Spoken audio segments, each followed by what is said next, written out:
اور یہ سختی سے ان کو میسج کنوے کرنا مقصود تھا.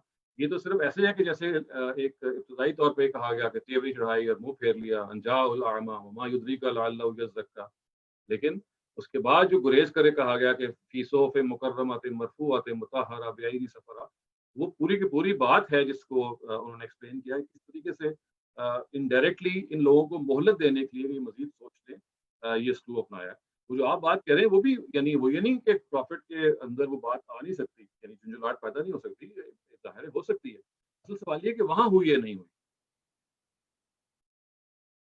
پھر اس آیات کا ڈائریکٹ ایڈریس تو لے سکتے ہیں نا. آپ کی آواز نہیں آ رہی.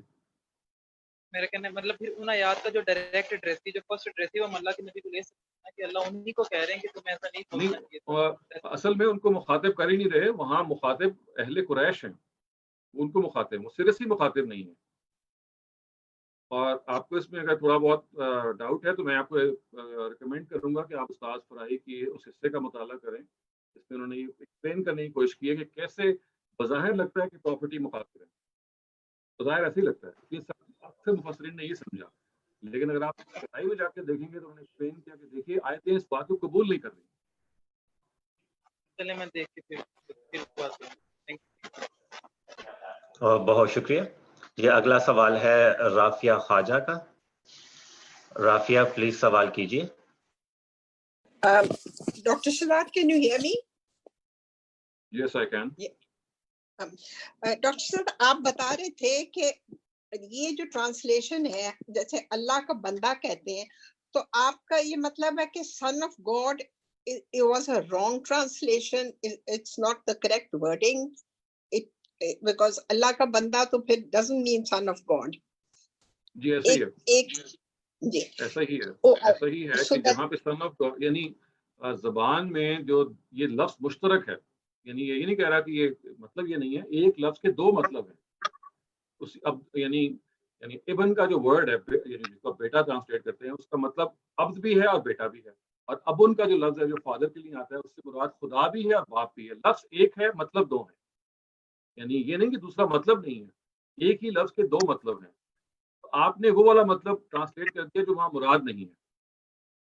I see. تو جیسس کرائسٹ کو اس طریقے سے انہوں نے ٹرانسلیٹ کر دیا. یعنی اصل میں کہا گیا عبداللہ, خدا کا بندہ, لیکن چونکہ لفظ بیٹا اس کے لیے استعمال کیا گیا تو لوگوں نے بیٹے کو بیٹے کے مفہوم میں ٹرانسلیٹ کر دیا. حالانکہ وہاں جو ابن کا ورڈ ہے وہ عبد کے مفہوم میں ہے, کیونکہ عبد بھی ابن کا مطلب ہے. ایک ہی لفظ کے دو مطلب تھے, انہوں نے بجائے سے دوسرا مطلب لیتے جو اصل مراد تھا, انہوں نے وہ مطلب لے لیا جو وہاں مراد نہیں ہے. ایسا نہیں کہ لفظ کا وہ مطلب نہیں ہے, لفظ کے دونوں مطلب تھے, لیکن جو وہاں مراد نہیں تھا وہ لے لیا. جی دوسرا یہ ہے کہ جو all the Christians they believe the New Testament. What about the Protestants? وہ they are not a part of the Christian belief. نہیں they are very much a part of the Christian belief. وہ تو بہت زیادہ Old New Testament کے ماننے والے ہیں. But ان کا اپنا نہیں ہے, they have their own way of thinking. They are not. دیکھیے وہ تو ان کا بلیف کا فرق ہے, صرف وہ پوپ کو نہیں مانتے, وہ کہتے ہیں ڈائریکٹ کمیونین پاسبل ہے, we can reach God without the Pope coming in. وہ تو کرسچن چرچ نے جو مشہور پیدا کیا تھا 15th century میں, جہاں پہ ان کا نہاد یہ تھا they would dictate everything کہ ہم ترجمہ کریں گے, ہم بتائیں گے فلاں کا کیا مطلب ہے. تو وہ basically it was a revolt against the institution of the papacy. The papal institute ہے جس کو ہم پوپ کا ادارہ کہتے ہیں, لیکن وہ بائبل سے ان کا کوئی اختلاف نہیں ہے, ان کا پوپ کے ادارے سے اختلاف ہے. Because who Pope to the Christians can't take a divorce, but I think Protestants can. So I think there was their differences began. Differences تو اور بہت سارے ہیں. As I said, they do not exist in the realm of the Bible itself. Bible کو وہ بالکل وہی مانتے ہیں, اور اس طرح حضرت عیسیٰ خدا کا بیٹا ہی مانتے ہیں جیسے کہ کیتھولکس مانتے ہیں, لیکن ان کے فرق کی وجہ دوسری ہے. بہت شکریہ جی. اب اگلا سوال ہم لیں گے شاہ زمان شاہد سے. شاہ زمان پلیز گو اہیڈ. السلام علیکم سر. وعلیکم. سر میرا کوشچن یہ تھا کہ سورہ فتح کی آیت ہے اور ایک سورہ محمد کی آیت ہے, تو وہ جس میں اللہ تعالیٰ کہتے ہیں کہ تاکہ اللہ تمہاری اگلی پچھلی ہر کوتاہی معاف کر دے, یہ سورہ فتح کی آیت نمبر 2 ہے. اور اسی طرح کی ملتی جلتی آیت ہے سورہ محمد کی جس میں اللہ تعالیٰ کہتے ہیں کہ اور معافی مانگو اپنے قصور کی. اور آپ سر اس کی ٹرانسلیشن اگر آپ دیکھیں کہ جو ڈاکٹر طاہر القادری نے کی ہے وہ بڑی ڈفرینٹ سی نظر آتی ہے. وہاں پہ وہ اس کو بالکل اس طرح سے کر دیتے تاکہ تمہارے سبب گناہ معاف کر دے, تمہارے اگلوں کے اور تمہارے پچھلوں کے. نہیں, یہ تو پاسبل نہیں ہے. عربی زبان میں تو یہ ممکن نہیں ہے کہ اور لوگوں کے یہاں مراد ہو. یہاں مراد تو پروفٹ ہی ہیں, اور یہاں پہ اصل میں ان کے بارے میں بتایا جا رہا ہے کہ نبی صلی اللہ علیہ وسلم سے جو جانب حق میں بعض غلطیاں ہوئیں. جانب حق کا کیا مطلب ہے؟ حق کے بارے میں آپ اتنے زیادہ حساس تھے کہ آپ نے you went beyond, you went overboard in trying to convince people. آپ نے ان کو زیادہ وقت دینا شروع کر دیا, ان کے بارے میں زیادہ کیئر کرنی شروع کر دی, جبکہ اللہ تعالیٰ کا ان کے بارے میں یہ تھا کہ ان کو آپ چھوڑ دیں.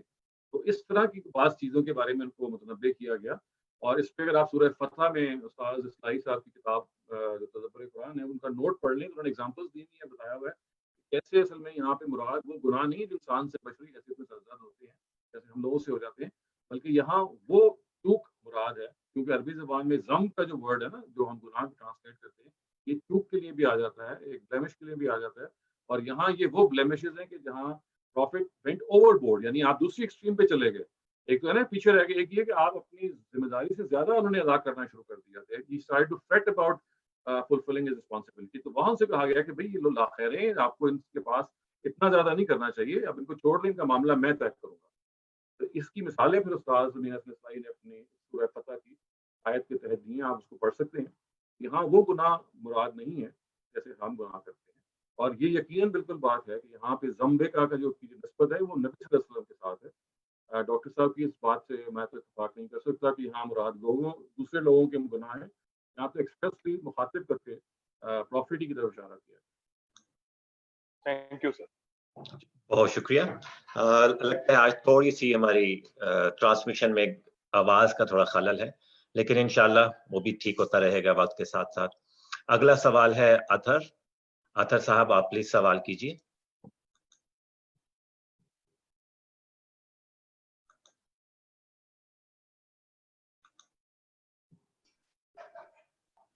جی السلام علیکم. ڈاکٹر صاحب آپ کو میری آواز آ رہی؟ جی بالکل آ رہی.